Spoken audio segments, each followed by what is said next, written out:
What is up, my fellow Tarjans and shipbuilders? I'm Captain Beans.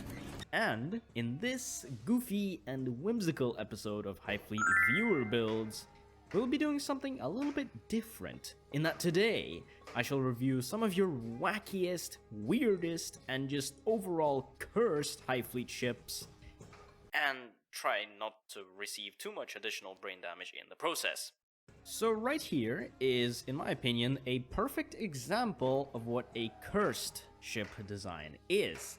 Now, if you're new to this game, you might think that this is just a Sevastopol, and that's pretty much almost exactly what it is. Now, some of the more attentive among you guys will notice that the stats don't exactly coincide with the Sevastopol, and so you might think, huh, it's a fake. It's not the actual Sevastopol. The actual Sevastopol is a lot different. Here is what the original Sevastopol looks like. But what's so different about it? I mean, this is literally a Sevastopol right here. Here is what the original Sevastopol looks like. Literally. I mean, yeah, that's exactly what it is. Here is what the original Sevastopol looks like. The thing that sets this apart from the original Sevastopol is that it's mirrored. In fact, this thing is not called the Sevastopol. This thing is called the... Let's have this. Here is what the original Sevastopol looks like, and here's how this fine piece looks like. And as you can see, it is pretty much exactly just a replicated Sevastopol, but they've decided to do it backwards because I guess they decided that that was a great idea. Now, in terms of stats and in terms of overall performance, this ship is pretty much exactly the same as the Sevastopol, of course, because it is sort of mirrored. Of course, you might want to fight with this thing a little bit differently in tactical combat, you know, due to the side armor and everything like that. And for that reason, I'm not going to be testing this out in battle. And such a design like this is kind of a good example of a cursed build that is basically a vanilla sort of ship design that has been bastardized in a way. And this is pretty much exactly what it is, because it just looks completely fucking wrong. Yeah, I really cannot bear look at this anymore.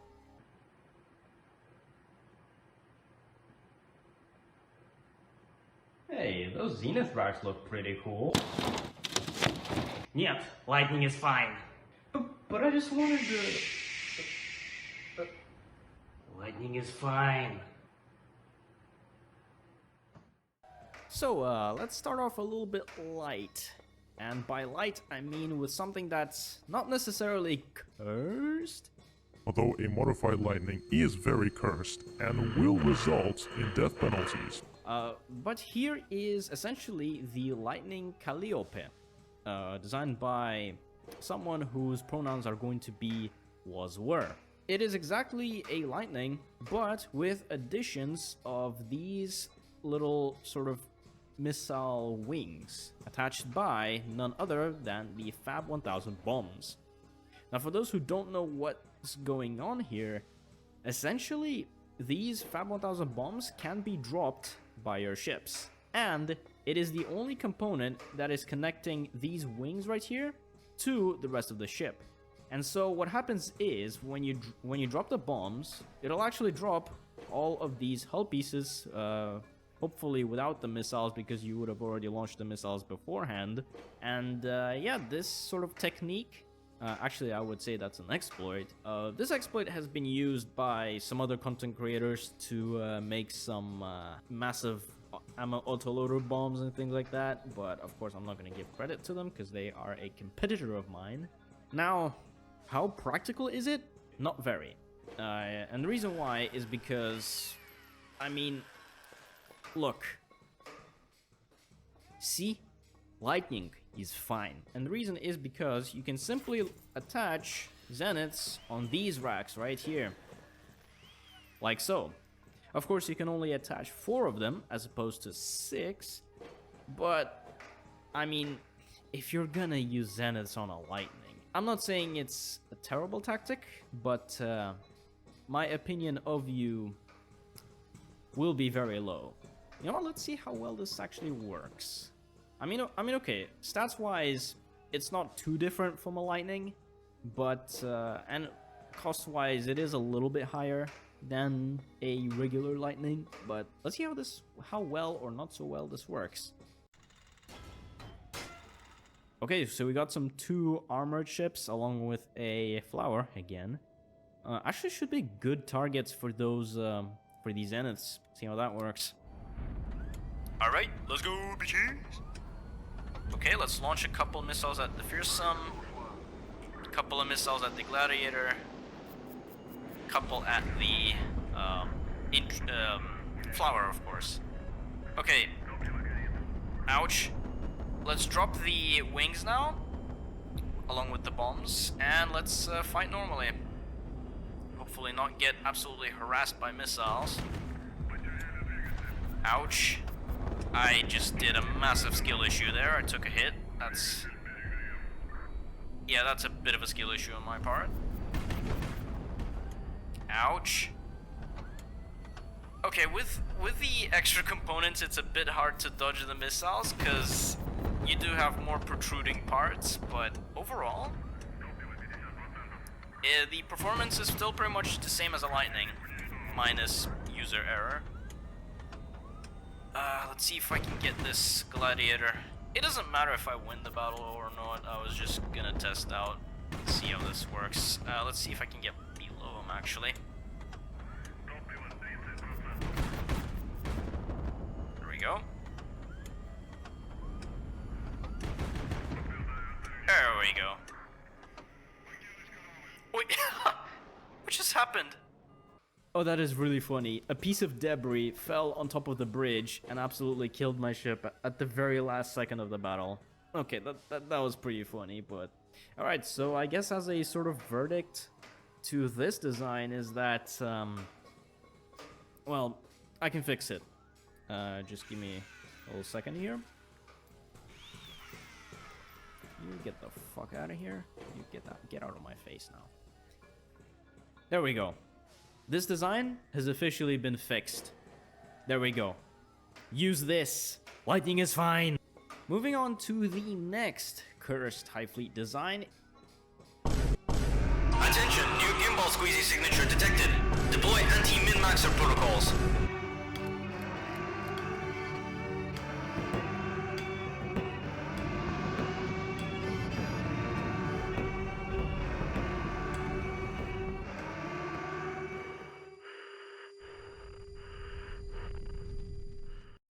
Is this thing right here, which is called the Hosayana. And essentially, from what I can tell, this is meant to be a sort of brawler-ish type vessel, judging by the armament of the Mark 1 180 cannon and a pair of AK-100s. Not a very good armament per se, but it'll do in a pinch. Stats-wise, it has decent speed and pretty okay thrust to weight ratio for something that has a small amount of armor. Of course, the range is slightly abysmal. Combat time is very low, 130 seconds. That's pretty much just 2 minutes plus something. And you know, the rest of the stats you can always just, you know, interpret however you will. But now let's take a look at the ship itself. So I mean, this just looks weird. I mean, up aloft here, we have this sort of intrepid-ish looking thing. Doesn't really ring a bell in terms of any vanilla ships that this could be inspired from. Oh, of course it has flares because, yeah, people never heard of dodging or shooting missiles down. So of course, you know, these completely unacceptable, but it's a cursed build, so who cares? Of course, the guns, AK-100s, my most beloved. Mark 1 180 guns, these are actually fairly good for a 180 gun, but having just one of them, kind of makes this armament a bit weak. Also, there's no way to shoot down any missiles unless you have proximity fuses enabled with at least the AK-100s. because 100mm proximity fuses are the cheapest prox fuses that you can get. Now, on the sides here, you got this really weird armor layout, which I suppose is meant to protect the fuel tanks and also the ammo autoloaders, consisting of these small armor pieces. I kind of could understand why they use the two small armor pieces as opposed to the big one. Although, for practical reasons, the big one would have been better, because it weighs the same as these two, but, you know, it's one piece that is really difficult to kill, as opposed to two smaller ones that are much easier to kill. Why am I even discussing this? I mean, the dude literally decided to gimbal squeeze at the bottom of this ship. I mean, how can I take this ship seriously? For those who don't know what gimbal squeezing is, it is basically essentially when you squeeze components into a very tight sort of space where one or two components fit into the same place at the exact same time, which it's an exploit. Don't do that. But this person has done it, and they are definitely going to get at least a couple of death penalties for that. Yeah, okay. That's what's so cursed about this ship. Up here you got like a fairly decent like ship overall. Of course the top is fairly unarmored, but I'm assuming this is meant to be sort of like a top slash side fighter. But the bottom of course has the gimbal squeezing. You know what? I guess to give it a chance, let's test it out against some small, maybe medium ships. See how it does. Okay, against an Archangel, I'm not sure if it's going to survive. Also the flower, lots of missiles. Well, okay, if it survives, then I suppose I can forgive the designer a little bit. Maybe I can postpone their execution date by a couple of days, but if it doesn't survive, then that's completely fine. I could not really care for the ship's survival.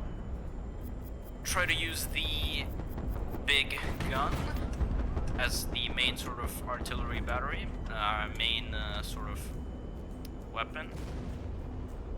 Now I could have equipped some laser guided or something like that, but whatever. HE, most honorable ammunition type that you can get.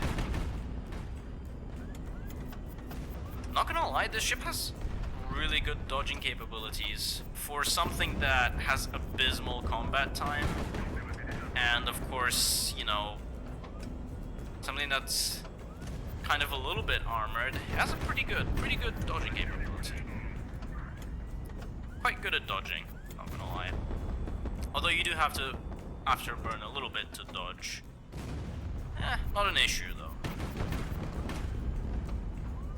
But actually no, it is a bit of an issue because as you can see, the fuel is already 30%, and I now have to somehow fight an Archangel without completely dying due to gimbal squeezing being an absolute war crime, and you know, the Archangel punishing me for it.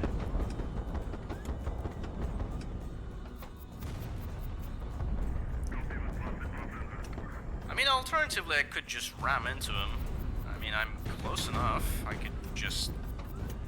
But I'll do it as a last-ditch effort. I'm not going to do it immediately, but... You know, fuck it. Weebo!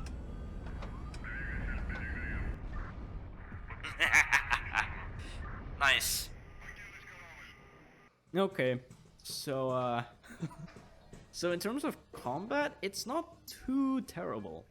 It's not too terrible. It is fast enough and maneuverable enough to evade missiles, but by the time that you evade all of your missiles, you're gonna have like 20% fuel left because of just the abysmal combat time. Just absolutely atrocious combat time. As a campaign ship, this is absolute complete dog shit for those reasons alone, but as a fun little sort of quick strike vessel, suppose he's work. He's, of course, minus the fact that the user has deliberately gimbal squeezed these thrusters right here out of spite, I'm assuming. And yeah, for that, of course, again, into the pit, But let's take a look at something maybe a little bit bigger.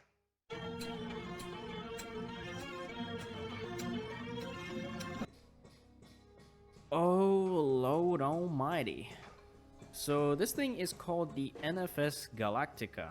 And this is, from what I can tell, this was meant to be a sort of super carrier, from what I can tell. Alright. In terms of stats, the cruise speed is actually really good, above 200 kilometers per hour. By most standards, that would be considered a pretty good speed for a flagship type of vessel. Range is a bit of a question because, at least in my opinion, a carrier should have a really good range, minimally 2,000 kilometers, but I would have preferred something like 3,000 or like, you know, maybe actually something in between 2,000 and 3,000 with a speed of 200 and above. But I suppose with a heavy carrier like this one, they did have to sacrifice range a little bit. Now, the reason I would consider this to be cursed is just overall the appearance of this ship. This could be inspired by, what was it, Battlestar Galactica type of thing. Also, there's a lot to unpack here. There's a lot of things that I'm seeing here which I'm not sure if I like. But let's move on one thing at a time. Let's start with the very top of this ship, where essentially we got this reinforced hull superstructure, where essentially we have the bridge surrounded by a whole bunch of empty reinforced hull with armor. Oh boy. Now, aside from this empty hull being completely useless and not being utilized whatsoever, in 1.163, reinforced hull doesn't serve as armor whatsoever. In fact, empty hull lets bullets pass through. So, for anyone who's new to this game and who has seen videos of people using reinforced hull as armor, it is no longer effective. So, please, for the love of Ishu, do not use reinforced hull as armor. Use it only as a reinforced hull piece, a much stronger hull piece to hold components that need to survive, such as, but not limited to, landing gear, because landing gear is a component that gets pretty easily destroyed in battle. So, from a practical standpoint, reinforced hull used very terribly over here, but sensor towers, ELINT. Okay, the sensors are used fairly okay. We got some ELINT. I'm assuming there's another ELINT somewhere else. Or, nope, there isn't another ELINT. So we basically have an ELINT with only half its maximum range. Not ideal. I would have preferred to have maximum range of ELINT. We do, however, have maximum range of radar, which I suppose that's the only redeeming factor here. Almost half range of IRST. Although there might be another thermal sensor somewhere over here. Oh, yep, there is. Okay, nice. So we do have almost the full thermal sensor coverage on this ship. So, okay, sensor-wise, decent. Not bad. What about the rest of the hull? I mean, you know what? I will consider this cursed, mostly because it just doesn't fall into your typical HighFleet sort of aesthetic. Although it doesn't look particularly bad. I don't hate it. But it is a bit unconventional, I should say. We have this sort of layered, staggered steps of flight decks, which are supported by these structural braces. Pretty nice. That actually, I don't hate that. Of course, a whole bunch of T7s, multi-purpose fighter interceptors, with what I can see also a couple of wings of LA-29s, which are located within these internal hangars over here. I'm not against internal hangars, because if you make it appear as if there could be elevators that could elevate the planes to the main flight deck, I'll forgive that. I will forgive having internal flight decks, but I'm not sure if this is supposed to look like an elevator or not, but let's assume it is. The hull overall is quite simplistic. not simplistic, but I don't know. You might consider this a bit min-maxy because the very bottom of it is filled up with RD51s. I guess say whatever you want about that. We do have also a couple of RD59s for maneuverability purposes, you know, over here and over here. Okay, bit of a wonky placement of those. Big fuel tanks, of course, with, oh, nice, fire suppression systems, okay. And as a sort of defensive armament, we have a whole bunch of AK-725 Wimpels. Oh, 16 pieces, that's actually quite a lot. And should be a good amount to stop any missiles. You know, let's test that. Let's test that theory. Let's see if that stops us a sprint, or not a sprint, a zenith. Might as well also launch some of the aircraft, see how they do. Okay, the controls on this ship are a bit wonky.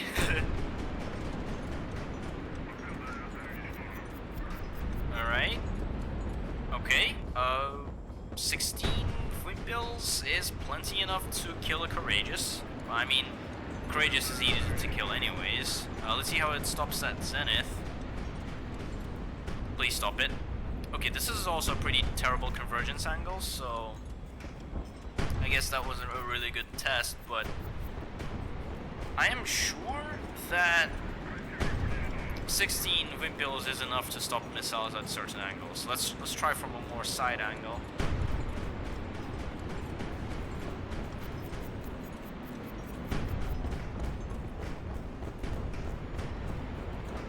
Okay, let's shoot the other one. Yep, that one has been stopped. Okay. So yeah, okay, performance-wise and campaign-wise, I think that this would be a fairly decent-ish carrier. It is a bit expensive for an aircraft carrier, and in my opinion, at least from a practical standpoint, you could very much optimize the ship quite a lot, and you know, get rid of some of this unused hull pieces and stuff like that. You do also have these massive autoloader magazines over here.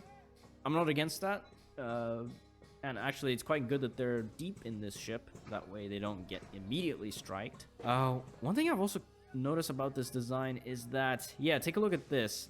So a lot of these hull pieces have been sort of retextured by having large quarters in them, and I actually quite like this decision. Because even if you have like empty hull pieces, if you put a crew quarters, let me just show you as an example. This is what an empty hull looks like without anything installed in it. Here's what large crew quarters looks like, at least on the exterior. And even if you remove it, it'll still have that texture until you either put something else in it, or if you just sort of replace it with a new one, like this. Yeah, this ship has a lot of empty hull, a lot of unused space, which, say what you will, but in my opinion, I typically don't like to have an empty, unused hull, because it's just more weight and stuff like that.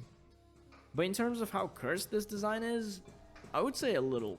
Mostly because it's from a different universe entirely, that they tried to replicate in this game. I don't hate it, though.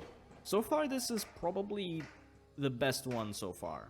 And I wouldn't say the same about...